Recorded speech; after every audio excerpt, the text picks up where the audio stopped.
설교를 시작하기 전에 돌아오는 금요일에 또 그리고 토요일에 여러분들을 좀 함께 초대하고 함께 하고자 하는 광고가 있습니다. 여러분 이미 광고를 들으셨지만 이제 돌아오는 금요일 오후 2시에는 제 14차 국제 탈동성애 인권 포럼이 우리 시티미션 교회 본당에서 이 장소에서 오고 있습니다. 여러분 초대합니다. 벌써 14년이 됐습니다. 매년 저희들이 동성애로 고통받고 있는 성중독으로 고통받고 있는 사람들이 그전에는 이게 유전이 돼서 절대로 인간의 힘으로 될 수 없는 거다 이렇게 생각을 하고 했지만 실제로 저희들이 동성애자들을 만나고 또 동성애에서 극복해서 이성애가 되고 또 이렇게 정상적인 연애와 또 결혼을 하고 있는 것을 우리 경험하면서 일반 상담으로는 동성애 이 성중독이 극복되기 어렵지만 그들이 날마다 말씀과 기도로 성경 공부를 하고 주님 앞에 섰을 때 그들이 얼마 되지 않아서 동성애에 대한 욕구가 사라지고 또 그리고 모든 성중독에서 해방되게 되는 변화를 경험했습니다. 그래서 이것을 이제 학술적으로 우리 이제 부산대 교수님이셨다 최근에 한동대 석좌 교수로 갔던 기론평 교수님을 비롯한 또 몇몇 이 교수님들이 계속해서 14번째에 걸쳐서 학술 포럼을 했고 또 실제로 동성애로 아주 오랫동안 살았던 사람들이 어떻게 동성애를 극복하고 이제 정상적인 가정을 가지게 되는지에 대한 얘기를 계속해 왔습니다. 올해는 특별히 싱가포르에서 많은 분들이 오셨습니다. 14분의 싱가포르에 우리 동성애에서 극복한 그러한 분들이 왔습니다. 여러분 복음의 능력은 위대합니다. 성중독, 마약 중독, 또 알코올 중독이 많습니다.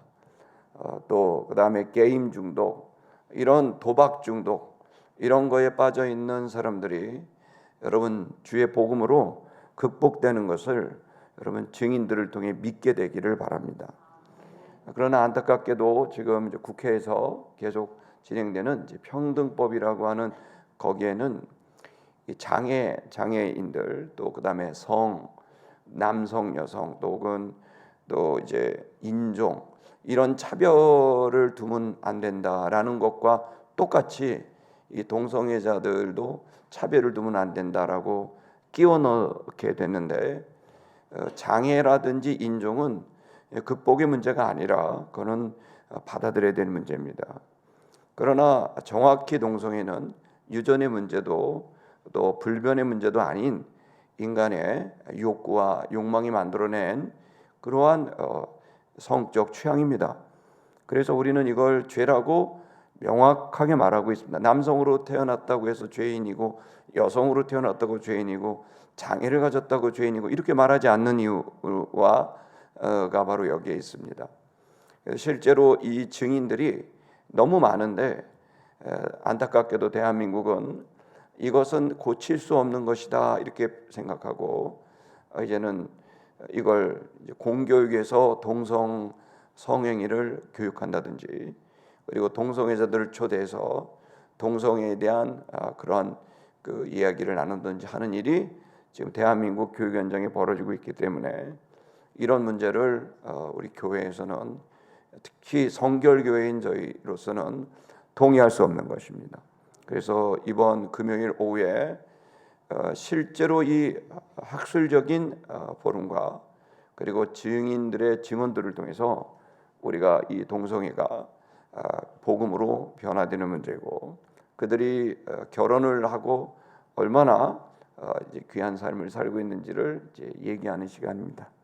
그래서 올해는 참 안타깝게도 이 일이 한국에는 이제 친동성애 운동과 반동성애 운동이 있어서 7월 1일 날 돌아오는 토요일에는 반동성애 하시는 분들이 집회가 있고 또 큐어 축제라 그래서 동성애자 축제가 또 있습니다. 이 일이 7월 1일 날 이렇게 있게 됩니다.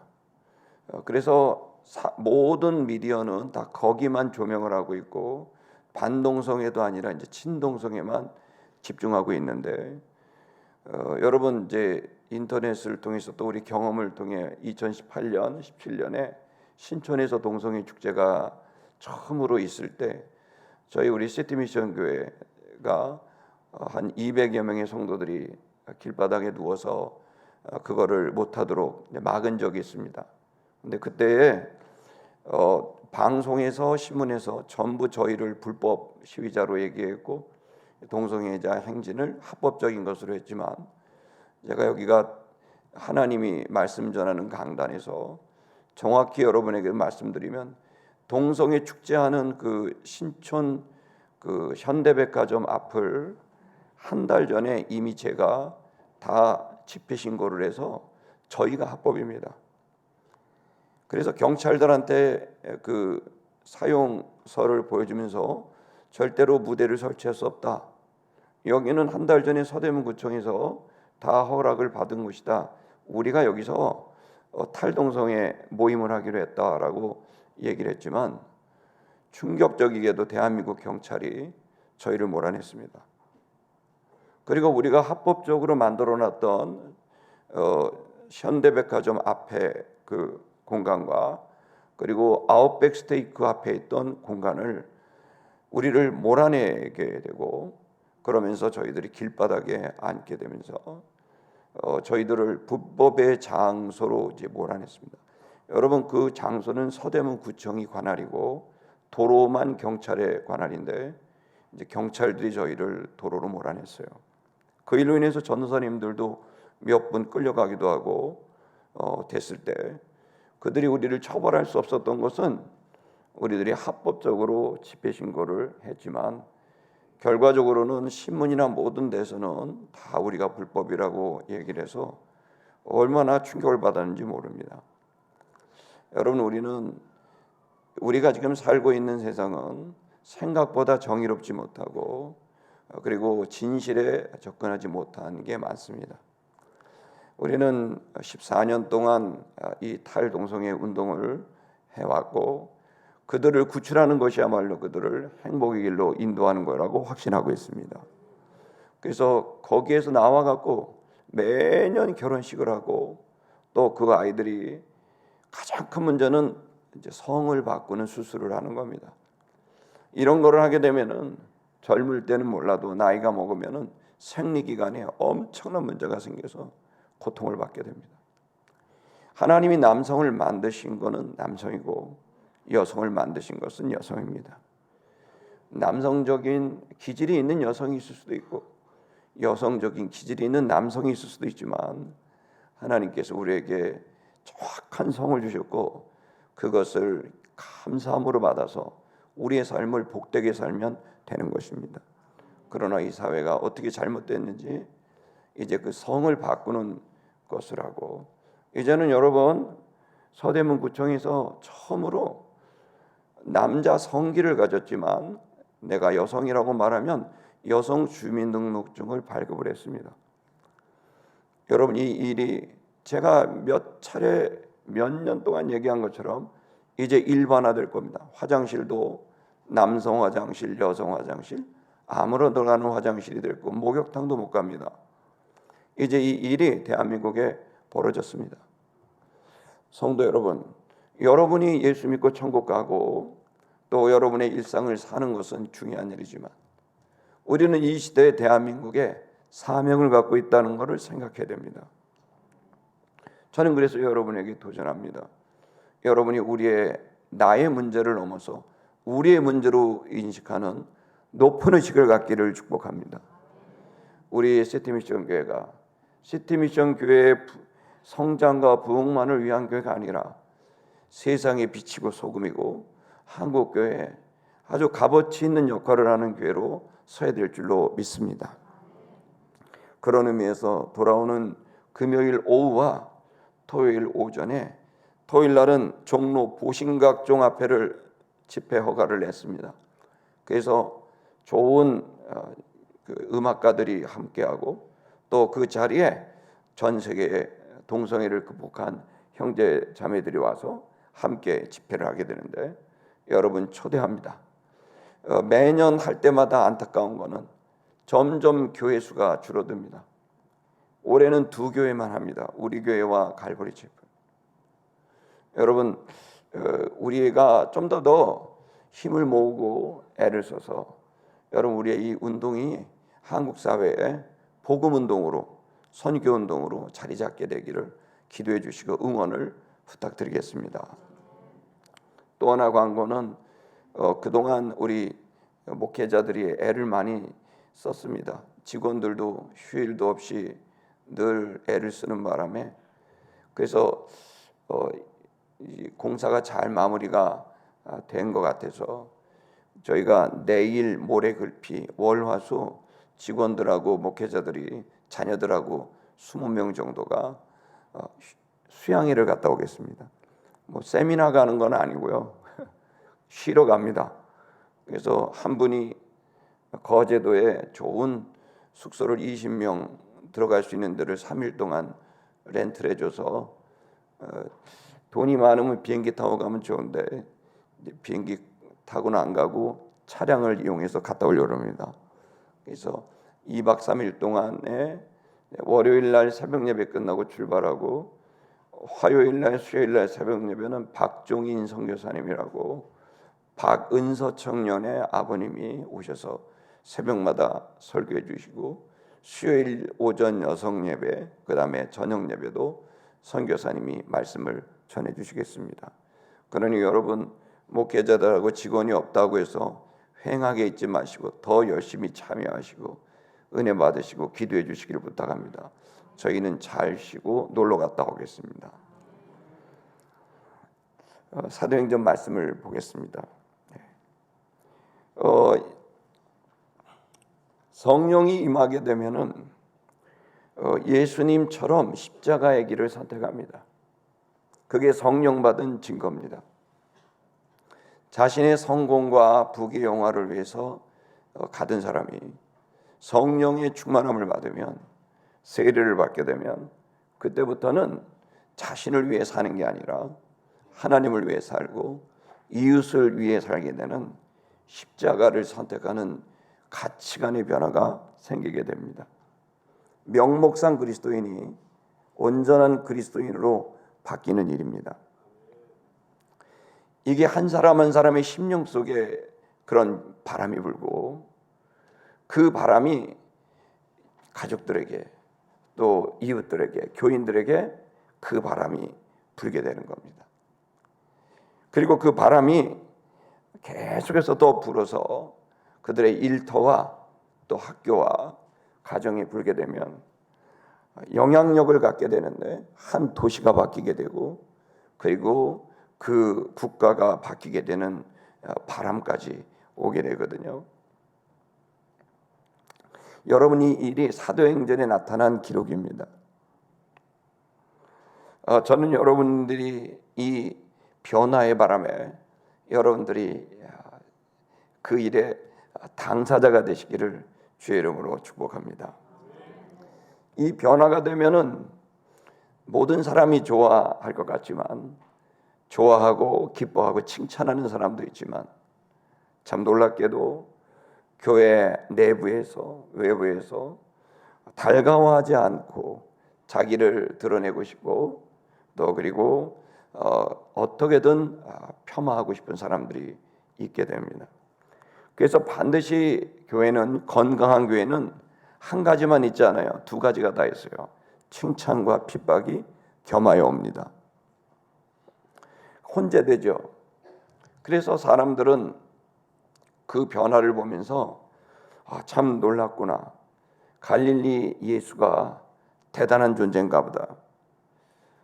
근데 어떤 사람은 갈릴리 예수는 이단이 아닌가. 갈릴리 예수는 스스로 메시아라고 믿고 있는 미치광이가 아닌가. 이렇게 생각하는 사람들도 있고 어떤 사람들은 갈릴리 예수는 나사렛 예수는 정말 그리스도가 아닐까라고 생각하는 사람들도 있습니다. 여러분, 이 시간 우리들은 사람들의 평가를 이렇게 혼란스럽게 받습니다. 여러분이 잘 예수님을 믿게 되면은 무조건 칭찬만 따른다는 말도 사실이 아니고, 또 무조건 비난을 받고 조롱을 받는다는 말도 사실이 아닙니다. 칭찬도 오고 또 핍박도 같이 옵니다. 중요한 사실은 여러분들이 핍박이 왔냐 칭찬이 왔느냐가 아니라 내가 지금 참된 그리스도인으로 살아가고 있느냐. 지난주에 저희 아들하고 통화를 하면서 제가 나눴던 얘기가 그렇습니다. 아들아, 나는 네가 어떤 회사에 취직했느냐, 어떤 학교를 나왔느냐, 사람들이 너를 어떻게 평가하느냐, 그거보다 훨씬 더 중요한 게 있다. 창조주 하나님을 기억해라. 너를 구원하신 예수 그리스도를 바라봐라. 이것이 네가 성공을 할 수도 있고 실패를 할 수도 있고 건강할 수도 있고 건강을 잃어버릴 수도 있고 명예를 얻을 수도 있고 비난을 받을 수도 있는데 그 모든 것들은 다 바람 같은 거다. 네가 창조주 하나님을 기억하고 그 예수님의 말씀대로 살아가는데 너의 모든 의식을 집중해야 된다. 여러분, 이 시간 저는 우리가 살고 있는 세상이 생각보다 우리에게 많은 영향을 끼치고 있습니다. 이 세상이 우리에게 그 영향을 끼쳤을 때 우리는 우리 자신도 모르게 우리가 웅크러들기도 하고 조금 성공하면 내 어깨를 펴서 당당하게도 됩니다. 여러분, 이 모든 것들은 사실은 본질이 아닙니다. 여러분들은 성공할 수도 있고 실패할 수도 있습니다. 여러분, 지금 실패 속에 가난 속에 있는 사람이 있다면 가끔 하나님이 돈을 주시기도 합니다. 할렐루야. 하나님 참 공평한 분이에요. 여러분, 너무 부유해서 지금 어깨가 올라갔습니까? 어느 날 여러분 확 뺄 때가 있습니다. 너무 낙심하지 말아야 돼요. 중요한 건 어떤 상황에서도 내가 주님을 따라가는, 주님의 십자가를 선택하는, 인정받고 싶을 때, 도망가고 싶을 때 그거와 아무 관계없이 주님을 따라가고 싶은, 십자가를 지고 싶은, 여러분, 이 변화가 성령의 충만함이에요. 그래서 사람들은 그렇게 사는 사람들을 의아하게 생각하고 칭찬하기도 하고 비난하기도 합니다. 예수님께서는 이 변화를 미리 제자들에게 말씀하셨고 그 변화를 예수님의 제자들은 성령 세례를 통해 성령 충만을 통해 체험하게 됐습니다. 저는 여러분들을 인도할 수 있을 만한 리더십이 없습니다. 여러분들의 문제 하나하나를 풀어가게 할 만한, 문제를 해결해 줄 만한 돈도 힘도 없습니다. 그러나 여러분이 이 세상을 살아가는 데 있어서 복잡하고 뒤틀어지고 생각보다 우울하고 어두운, 여러분 이 세상을 살아가는 데 있어서 여러분에게 정말 중요한, 승리할 수 있는 가장 중요한 기술이 하나 있습니다. 그것은 예수를 믿는 기술입니다. 이 기술을 가지고 있으면 마치 이만기 씨가 업어치기 하나로 천하장사가 됐듯이 이 기술 하나만 있으면 여러분의 모든 문제를 넘어설 수 있는 승리가 임할 수 있습니다. 여러분에게는 기술이 필요합니다. 예수 믿는 기술. 예수를 믿고 어떤 상황에서도 사람들의 칭찬과 비난과 나 자신의 한심하기 짝이 없는 내 형편과 그리고 자랑하고 싶은 내 상황들이 있어도 그 모든 것으로부터 자유함을 얻고 오로지 예수를 믿는 그 기술,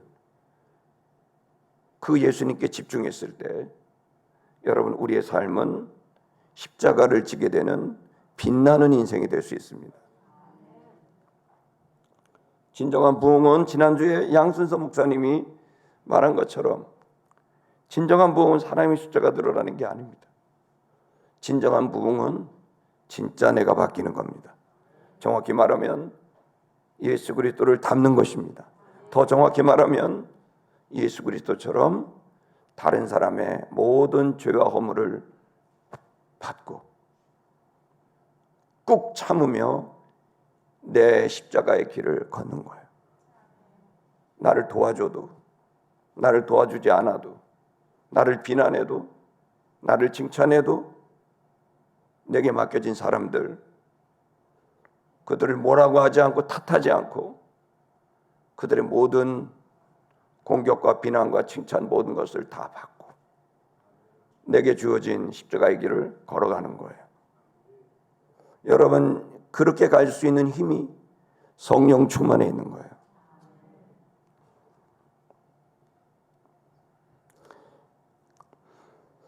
저는 여러분이 그렇게 살아갈 수 있는 힘이 있다고 믿습니다.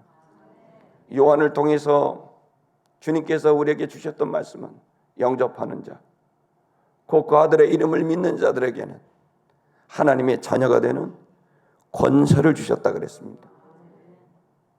하나님의 자녀로 살 수 있는 특권, 하나님의 자녀로 살아갈 수 있는 특권을 우리에게 주신 거예요.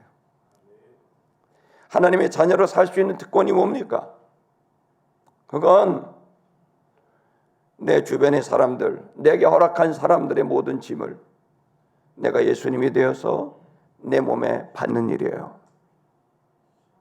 아멘 하세요. 근데 여러분, 그 내 몸에 받다 할지라도 내가 질 수 없어요. 나를 주님이 받으셨기 때문에 결국 주님이 나와 내 주변의 모든 가족들의 짐을 다 지고 가는 거예요. 그러면 여러분 두려워할 필요는 없습니다. 십자가를 지는 것을 그렇게 두려워할 필요는 없습니다. 불편할 수 있고 마음이 어려울 수도 있겠지만 그때뿐입니다. 십자가를 지는 건 보람 있는 일이고 후회 없는 일이고 돌아보면 가장 기쁜 일이에요. 그러나 이 길을 해보려고 했지만 그 고상한 꿈을 꾸고 살아보려고 했지만 내 힘과 지혜로 해보려고 했지만 실패를 경험하고 좌절을 경험했을 때 우리는 더 이상 십자가를 지려고 하는 일을 하려 하지 않는 선을 그어버리고 더 이상 안 할 거야. 이 정도만 하자. 여기까지만 하자. 여러분, 저는 그렇게 주저하고 있는 여러분들에게 모세를 찾아오신 주님처럼 여러분에게 권합니다. 주님과 함께 십자가의 길을 걸어가세요. 주님이 승리케 하실 것입니다. 하나님은 각 시대마다 십자가를 지는 사람을 세웁니다. 또 가정마다 십자가를 지는 가족을 세웁니다. 교회마다 십자가를 지는 성도를 세웁니다. 어떤 가족을 보면 그 한 사람이 끝까지 믿음을 지켜요. 다 무너지는데 그 사람만 버텨요. 다 흔들리는데 그 사람만 버텨요. 그 십자가를 지는 것을 웬만하면 도망가고 싶고 피하고 싶고 끝내고 싶은데 안 가요. 아들의 십자가를 지고 남편의 십자가를 지고 가족의 십자가를 지고 흔들리지 않고 그 십자가 길을 걸어가고 있는 가족 안에도 작은 예수가 있어요. 제사장들이 있어요. 주의 이름으로 그분들을 축복합니다. 그분들에게 권면드리고 싶은 것, 여러분의 힘으로 지려고 하지 마세요. 여러분도 주님께 온전히 여러분의 짐을 맡기세요. 주께서 여러분의 짐을, 여러분이 지었던 여러분의 그 가족들의 짐을 주님이 기쁘게 받으시고 아름다운 열매를 허락하실 겁니다. 교회도 그런 분들이 있어요. 어떤 사람은 십자가가 있고 어떤 사람은 십자가를 지는 사람이 있어요. 십자가 거리도 있고 십자가를 지는 사람도 있어요. 괜찮아요, 여러분.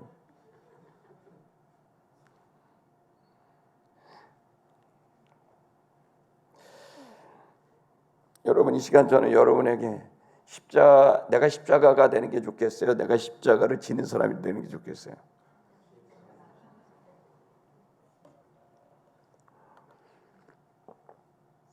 네. 그러니 여러분 아프지 마세요. 그러니 여러분의 삶에 내가 십자가 덩어리고 나는 쓸모없는 자고 값어치가 없는 자라고 생각했던 모세가 있습니다.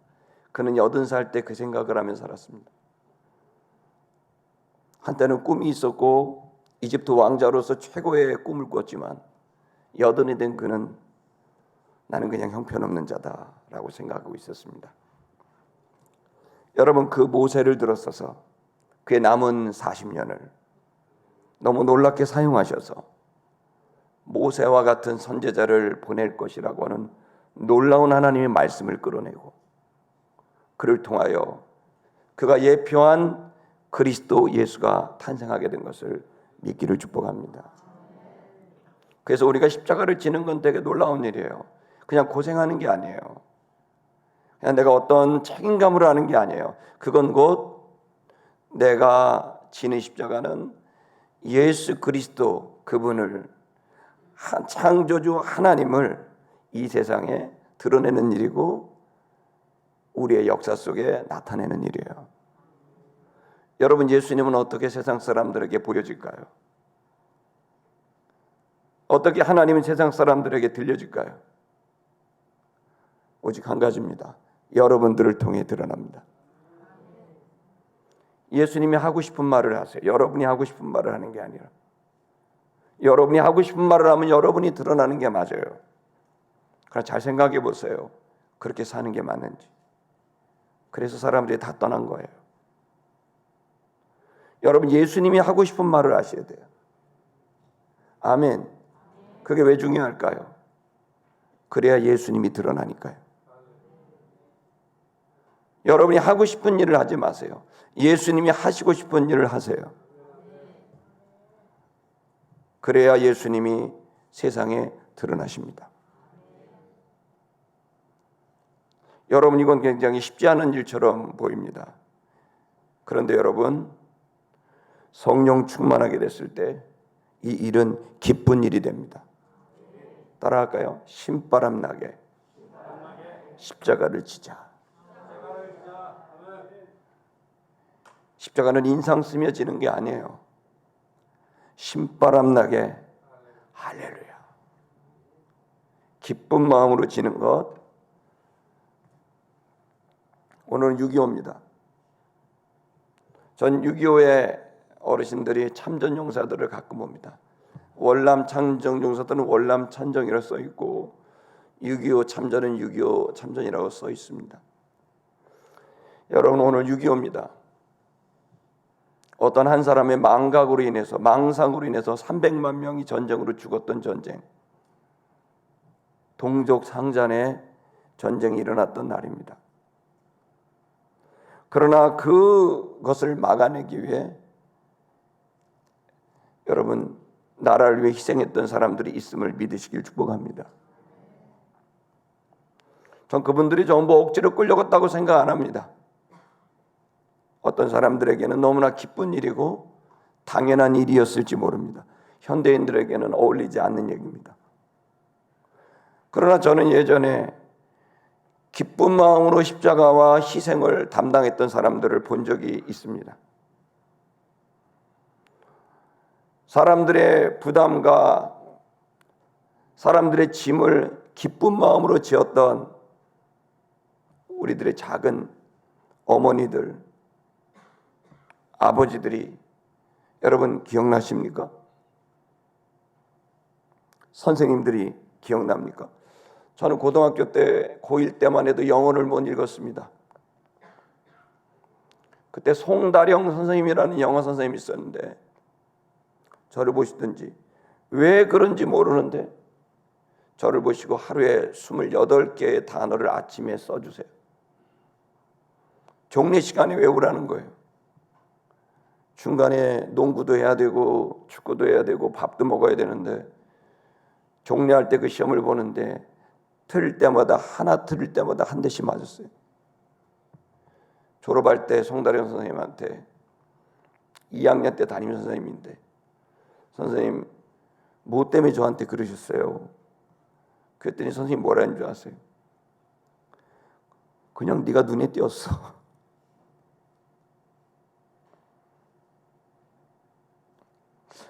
지나고 나니까 제가 누군가에게 그렇게 하려니까 못하겠더라고요. 하루에 28개씩 단어를 선택하는 일도 어렵고 써주는 것도 어렵고 검사하는 것도 정말 어렵더라고요. 이 시간 여러분, 저는 그러한 선생님들, 그러한 어머니들, 그러한 아버지들이 있었기 때문에 저와 여러분이 있었다고 생각합니다. 여러분, 그래서 십자가의 길은 감사한 일이고 고마운 길입니다. 지난주에도 우리 양 목사님과 사모님이 왔을 때 전국에서 청년들이 와서 사모님 얼굴 보겠다고, 목사님 얼굴 보겠다고 와요. 저는 오라고 아무리 전화해도 안 오는데 거기는 전화도 안 했다는데 왔더라고요. 차이가 뭘까요? 그들이 사랑을 느꼈기 때문에, 은혜를 입었기 때문에. 사모님이 무릎 수술을 하러 왔다 그러지만 사실은 손이 더 문제. 악수를 해보셨어요? 너무나 아름다운 사모님의 손은 장작개비예요. 20년을 그렇게 사니까 사람들이 살아나게 되고 성장하게 되는 일이 일어난단 말이에요. 오늘 이 시간 저는 여러분, 우리가 십자가를 지는 것에 대한 사명을, 누군가를 살리는 것에 대한 이 일을 우리가 우리 인생의 지혜로 받아들이고, 우리 시티미션 교회가 다른 사람을 이용해 먹어서 내가 높아지는 게 아니라, 내 문제를 푸는 게 아니라 내가 나 자신을 깨서 십자가를 지는, 여러분 십자가 지는 교회로 우리의 성장이 있게 되기를 바랍니다. 우리는 꼭 사람을 살려야 되나요? 살려야 됩니다. 괴로움과 탄식 속에 있는 사람들을 살려내라고 우리가 살아가고 있음을 믿으시길 바랍니다. 사람들이 살려면 어떻게 될까요? 여러분이 사람들을 살려고 가야 됩니다. 주님과 함께 그 고통과 탄식 속에 있는 사람들을 향해 나아가야 됩니다. 아멘입니까? 모세가 결국 그렇게 가기 싫었던 그 백성들의 구출의 장소로 가기 직전 모세가 어떻게 하나님을 만났는지 본문을 통해 여러분과 나누려고 합니다. 우리 30절 보겠습니다. 30절을 보면 천사가 40년이 참에 이렇게 됐습니다. 여러분, 여기에서 40년 천사가 나타났습니다. 누구에게? 모세에게. 어디에서? 시내산 광야에서. 어디 가운데로? 가시나무 불꽃 가운데 나타났습니다. 여러분 보십시오. 여기 40년이 참여라고 되어 있어요. 그러면 이제 모세가 몇 살이 된 거예요? 이제 80이 된 거예요. 그는 40년이 됐을 때 이집트 왕자로 있다가 어떻게 되죠? 40년 동안 미디안 광야에 가게 됩니다. 그는 40년 동안 미디안 광야는 말씀드린 대로 다툼의 장소입니다. 그는 스스로 계속 다퉜습니다. 내가 왜 그랬지? 나는 왜 그때 혈기를 못 참았지? 내가 어떻게 이집트 왕자에서 이렇게 흙바닥을 뒹구는 목자가 됐지? 나는 왜 그때 그걸 그렇게 지혜롭게 처리하지 못했지? 왜 사람들은 나를 인정하지 않을까? 왜 그 사람들은 나를 떠났을까? 후회가 되는 거예요. 모세 이 40년 동안 미디안 광야의 기록이 없어요.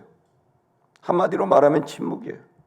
아니, 정확히 말하면 침묵이 아니라 모세 스스로 끝도 없는 내면의 다툼이 있는 거예요. 그는 후회와 절망으로 그는 이제 점점 시간을 보냈고 80살이 됐습니다. 40년이 찼습니다. 이 시간 여러분 중에 자기 자신을 그렇게 후회하고 수치스러웠던 결정, 수치스러웠던 나의 옛 과거의 사건들이 있다고, 그래서 그것 때문에 괴로운 분들이 계시다면 이 시간 이 모세를 집중할 수 있기를 축복합니다. 또한 내가 이제는 아무것도 할 수 없다, 늙었다, 난 아무 힘이 없다, 내가 무슨 민족을 구해, 나 스스로를 한심하게 보고 초라하게 보고 있는 분들이 계시다면 오늘 이 말씀을 붙들 수 있기를 축복합니다. 40년이 찼습니다. 그런데 이제 새로운 광야가 등장합니다. 미디안 광야가 아니라 어디죠? 시내산 광야로 바뀝니다. 여기 시내산은 뭘까요? 시내산은 시나이라고 그랬어요. 가시라는 뜻입니다. 가시, 가시나무. 한마디로 말하면 가시나무만 있어요. 우리 아카시아 나무 아시죠? 아카시아 나무하고 똑같은 나무예요. 성경에는 조각목이라고도 말하고 시띠나무라고도 말해요. 여러분 광야에 가면은 이렇게 해서 아카시아 나무처럼 생긴 그렇게 크지 않은 나무가 있습니다, 광야에. 근데 그 나무의 특징은 뭐냐면 가시로 가득해요. 한번 찔리면 상상할 수 없는 출혈과 고통이 옵니다. 독이 있습니다. 종류에 따라 다른데 어떤 가시는 손가락만한 가시들에서부터 어떤 가지는 아주 작은 가시인데 독이 있어서 그 나무가 자기를 보호하려니까, 동물들이 자기를 못 뜯어먹게 하려니까, 짐승들이 배고프고 목마르니까 나무를 뜯어먹으니까 내가 뜯겨먹고 싶지 않아서 자기에게 온통 독을 뿜어놓고 가시를 뻗어놓고 누구도 접근하지 못하게 자기의 생존을 위해서 그 광야에서 생존하고 있는 가시나무, 그 시띠나무, 그 조각목. 신의 산이라는 거는 그 가시나무 산이란 뜻입니다. 맨 가시나무밖에 없어요. 뭘 상징합니까? 모세는 결국 가시나무가 된 거예요. 그는 80의 인생 동안에 너무나 많은 상처와 상실감 속에 그는 메말라 버렸고 자기 스스로를 하찮은 나무 중에 제일 안 좋은 나무가 시띠나무예요. 거대한 백향목과 같은 멋진 나무가 아니라 나는 아무 쓸데기도 필요도 없는 단단하기만 한 가시만 돋친 독으로 가득한 가시나무가 되어버린 나.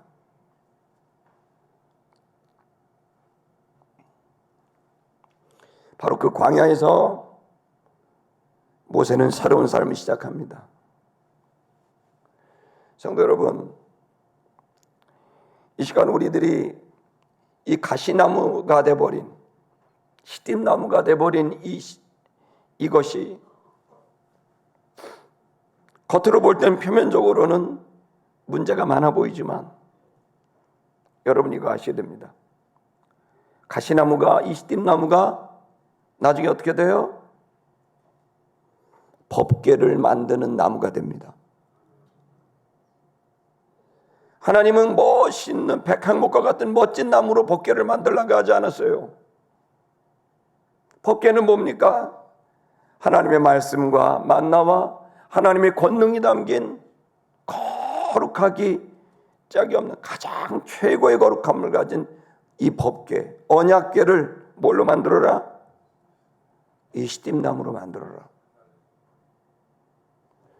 시내산은 대역전의 공간이에요. 반전의 공간이에요. 도구로 가득했던 인간, 가시로 가득했던 인간, 쓸모없는 나무짝이라고 생각했던 그 인간이 그 시내산의 가시나무의 그 공간에서 하나님의 거룩한 영광과 임재를 가지게 되는 구원자의 조상으로 주님 앞에 서게 되는 대반전의 역사가 시내산 앞에서 이루어지는 거예요.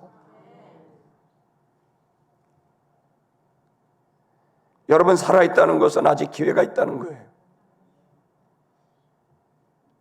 여러분, 아직도 기회가 있어요. 나를 가시나무처럼 보고 시딤나무처럼 보고 내가 뭘 할 줄 알아. 나 건드리지 마. 나 험한 세상을 살았어. 더 이상 사람 만나고 싶지 않아. 더 이상 뭔가를 하고 싶지도 않아. 내가 뭐 할 수 있는 것도 없어. 이대로 갈 거야.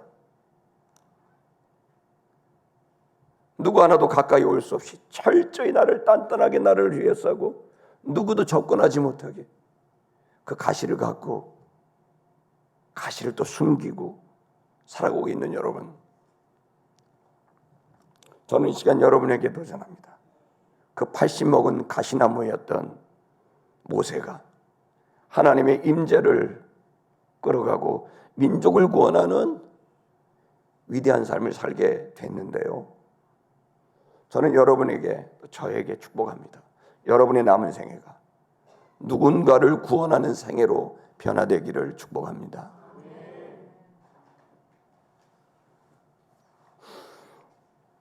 그 다음 구절을 보면요, 31절을 보면 천사가 나타났습니다.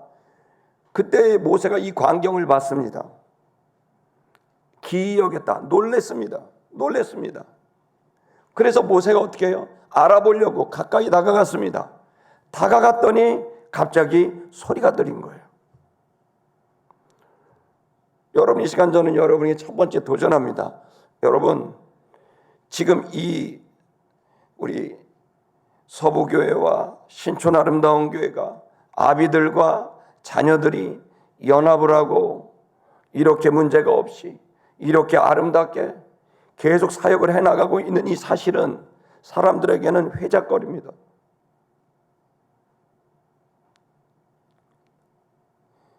여러분, 더 놀라운 사실은 날마다 올해만 해도 100여 명이 넘는 사람들이 이곳을 찾아왔고, 더 놀라운 사실들은 여러분, 이걸 통해서 많은 사람들이 회복되고, 특별히 자기 스스로를 가시나무로 생각하는 절망에 빠졌던 사람들이 희망과 소망으로 일어나는 변화의 역사가 일어나고 있다는 거예요.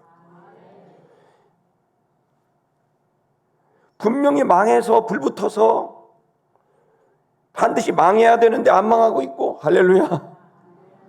병들어서 죽어야 되는데 안 죽고 있고, 도대체 그 인생에 불이 붙었는데 소멸하지 않고 계속 존재하고 있는 이 신비한 일, 이게 바로 불붙은 가시나무를 말하고 있는 거예요. 본문을 보니까 불이 붙었는데 타지를 않아요. 불이 붙으면 새까맣게 타서 부러지고 무너지고 숫덩이가 되고, 분명히 고통 속에 망해야 되는데 안 망하고 있는 거예요. 불이 붙었는데 안 망해. 가시나무같이 바싹 말라서 불 붙으면 타버서 없어져 재덩이가 돼야 되는데 재덩이가 안 돼요. 그러니까 모세가 이상한 거예요. 꼭 자기같이 불 붙었거든요. 이제 자기에게 남은 것은 양똥이나 치우다가 양털이나 깠다가 양고기나 굽다가 죽는 건데, 갑자기 자기 앞에 나타난 이해할 수 없는 사건, 불이 붙은 나무가 타지를 않네. 궁금해졌어요. 가까이 다가갔어요. 근데 웬일입니까? 주님의 음성이 들리는 거예요. 여러분의 인생이 이상하지 않습니까? 어떤 사람을 봤는데 이상하지 않나요? 진작 망했어야 되고 진작 불터야 되고 진작 수동이가 돼야 되는데 안 망하고 있어. 진작 죽어야 되는데 안 죽고 있어. 저러고 조상 치러야 되는데 안 죽고 있는 거예요. 망해서 완전히 끝나야 되는데 안 끝나고 있는 거예요. 왜일까요? 거기는 하나님의 뜻이 있는 거예요. 여러분에게 도전합니다. 다가가세요. 다가가셔야 돼요. 한 걸음 다가가셔야 돼요. 내 인생에 담겨져 있는 미스터리, 내 인생에 담겨져 있는 그 의미는 뭐냐? 다가가셔야 돼요. 다가갈 때 주의 음성이 들립니다. 뭐라고 들리나요? 다음 구절 보시면 이렇게 말합니다. 나는 하나님이다. 나는 하나님이다. 네 조상이 하나님이다. 네 조상 아브라함이 믿었던 하나님, 야곱이 믿었던 하나님, 이삭이 믿었던 하나님이다. 나는 하나님이다 라고 말했어요. 여러분, 이 시간 여러분에게 내가 가시나무와 같이 희망이 없다고 생각하고 흔해 빠진 가시나무처럼 뒹구는 신의 산 앞에 있는 수많은 가시나무처럼 바람이 불면 잎사귀와 열매도 없어. 이쁜 새가 날아와서 앉지도 못해. 바람이 불면 내 가시로 그들이 찔려서 다 도망가고 아무도 나에게 오지 않는 가시나무. 여러분의 인생에 나는 가시나무와 같은 존재라고 생각하는 분이 있다면 여러분에게 필요한 방법은, 솔루션은 주님을 만나는 거예요. 주의 음성을 듣는 거예요.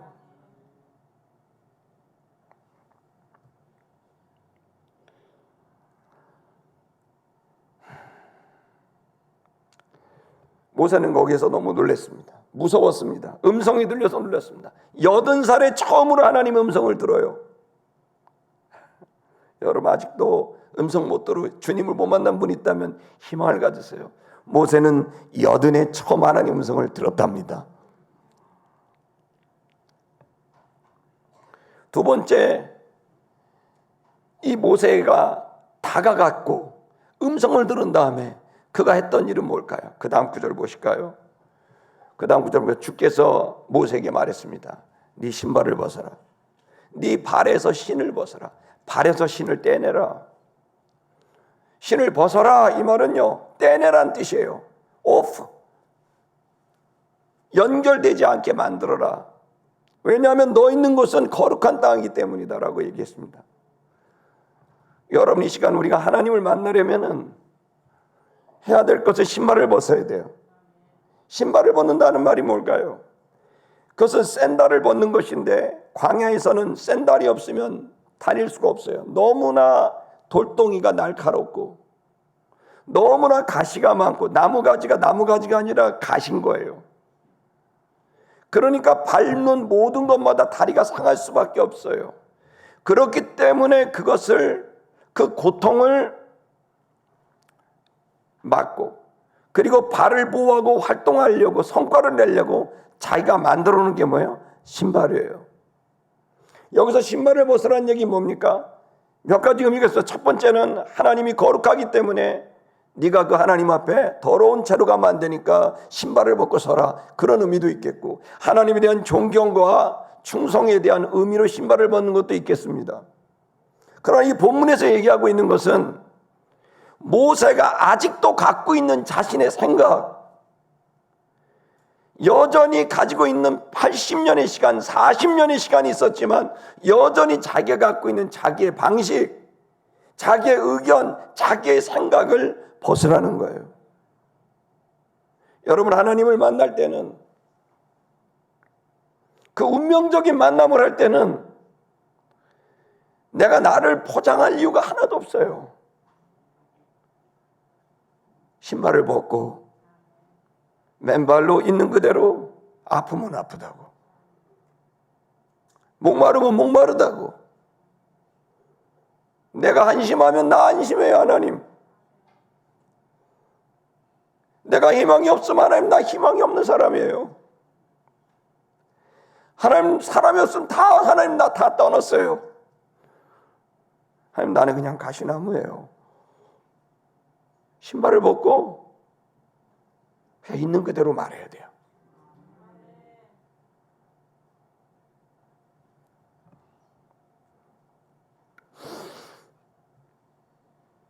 다음 구절을 보면 34절에 내가 정령이 보았다. 정령이 보았다. 이 말은 A도 이렇게 돼 있거든요. 내가 보고 보았다. 알고 알았다. 내가 다 봤다. 모세야, 내가 다 봤다. 모세야, 내가 다 안다. 네가 어떤 시간을 보냈는지, 아니 그들이 어떤 고통을 당하고 있는지, 내 백성이 애굽에서, 이 이집트에서, 세상에서 어떻게 괴로움을 받으며 살았는지 난 다 봤다. 여러분, 이 시간 제가 여러분에게 주의 종으로 말씀드립니다. 하나님은 다 보셨습니다.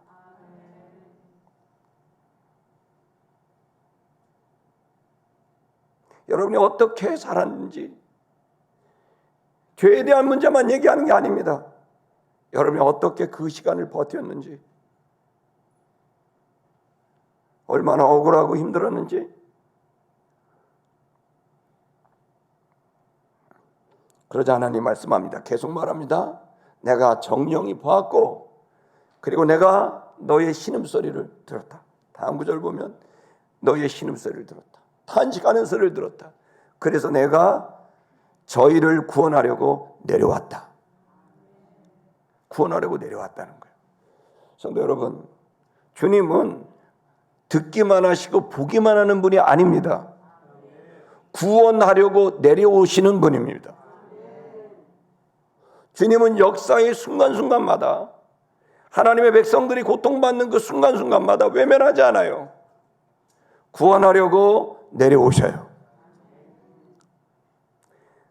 그리고 이제 온 인류의 근본적인 문제를 해결하려고 여러분 완전히 우리 가운데 오셔서 우리의 삶 속에 들어오시는, 인류의 역사 속으로 들어오실 뿐 아니라 나의 역사 속, 나의 삶 속으로 들어오시는 주님의 구원이 저와 여러분이 있음을 선포합니다. 주님은 여러분을 싫어하지 않습니다.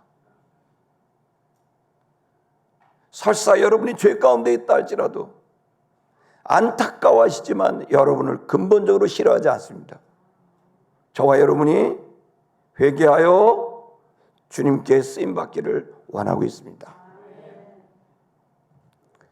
그리고 마지막 하셨던 말씀이 무엇인가 하면 내가 너희를 구원하려 왔다라고 말씀하시면서 다음 구절, 내가 시방, 여기 시방이라는 건 지금, 근데 이것은 시제만 말하는 게 아니에요. 아주 놀라운 거예요. 시간과 장소를 말하는 거예요. 지금 여기서 너를 애굽으로 보내노라, 이렇게 말씀하세요.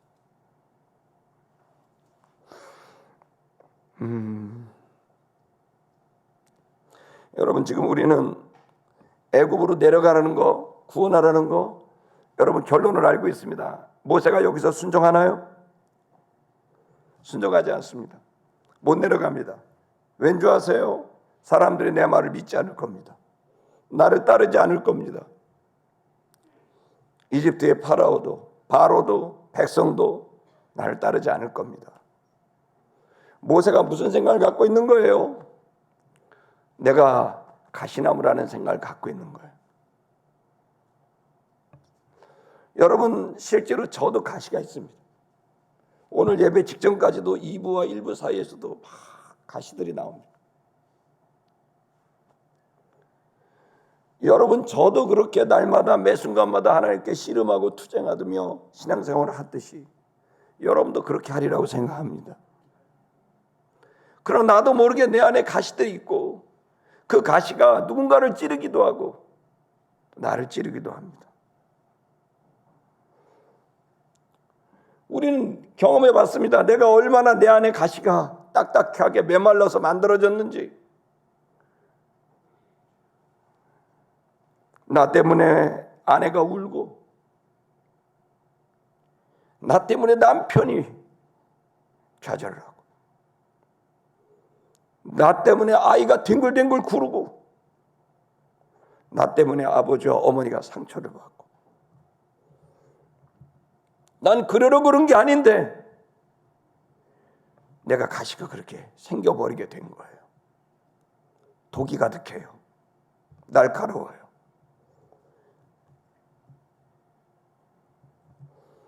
이런 내가 무슨 쓰임을 받을 수 있습니까? 이런 내가 어떻게 십자가를 지며 누구를 살릴 수 있습니까? 모세가 그 얘기를 하는 거예요. 근데 여러분, 이 시간 저도 그렇게 생각하거든요.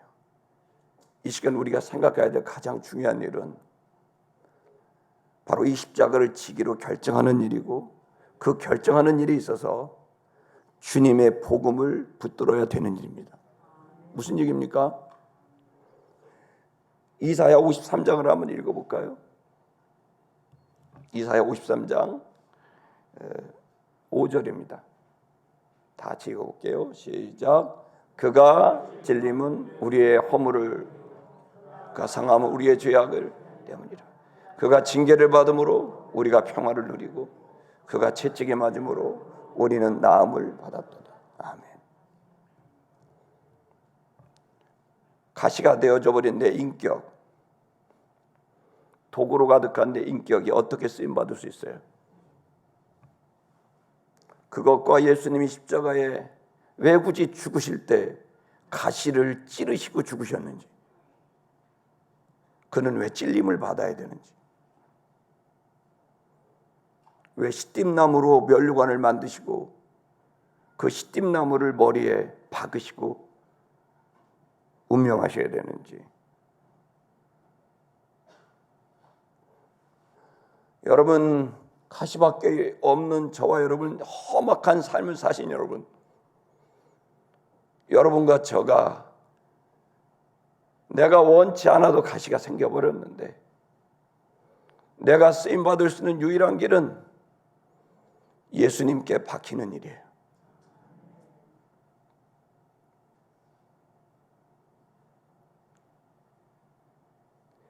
그리고 예수님과 함께 가는 길이에요.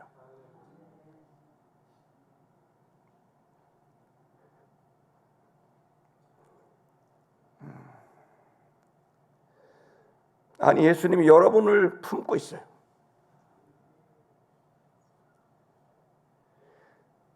예수님이 저와 여러분의 가시를 다 품고 온몸으로 품고 그 가시를 받고 계세요.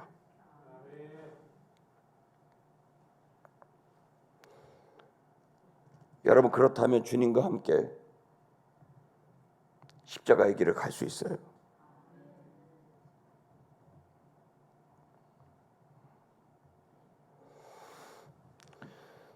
여러분, 이 시간 저는 여러분에게 또 도전합니다. 모세는 잘 알고 있습니다. 그 가시나무가 되어져 버린 수많은 이스라엘 백성들의 모든 가시를 온몸으로 받아야 된다는 것.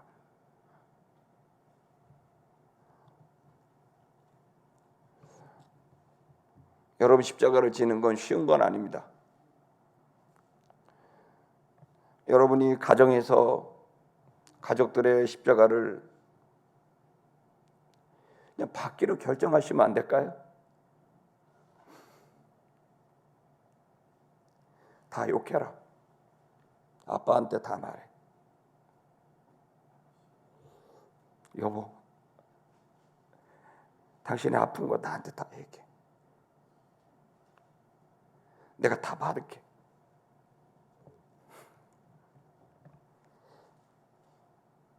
교회에서 뭐가 부족해? 내가 다 짓게. 그 집 나한테 줘요. 내가 지을게요.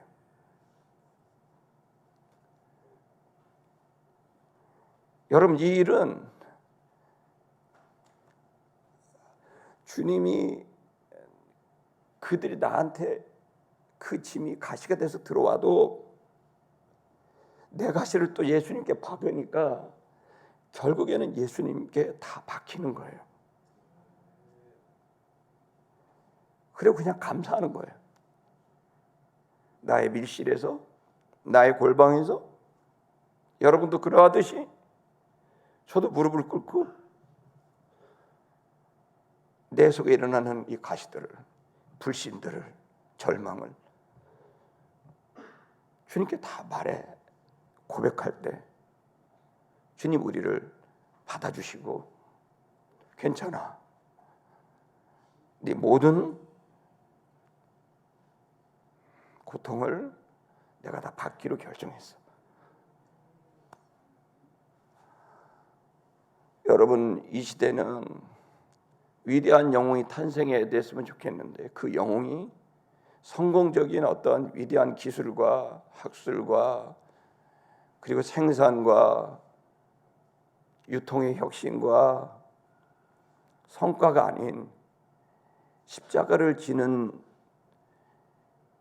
그 공동체 십자가를 내가 지겠다고 기쁨으로 지는, 책임을 지는 여러분, 그러한 작은 모세들이, 작은 예수들이 이 시대의 영웅이 되어야 된다고 생각합니다. 성도 여러분, 여러분들을 저 별 사람 아닙니다. 신의 광야에서 둥글어 다니는 가시나무들입니다. 그래서 늘 사람들이 좋게 안 보고 나도 좋게 안 봤습니다. 쓸모없다 생각했습니다. 그런데 여러분, 예수님께 박히면 여러분들은 하나님의 임재와 영광이 가득한 법궤가 됩니다. 사람을 죽이던 가시나무가 사람을 살리는 법궤로 변화되는 신의 산 광야의 기적이 모세에게 일어났듯이 저와 여러분에게도 이 용산 바닥에서, 이 한반도에서 일어나게 될 것을 선포합니다. 찬양하겠습니다.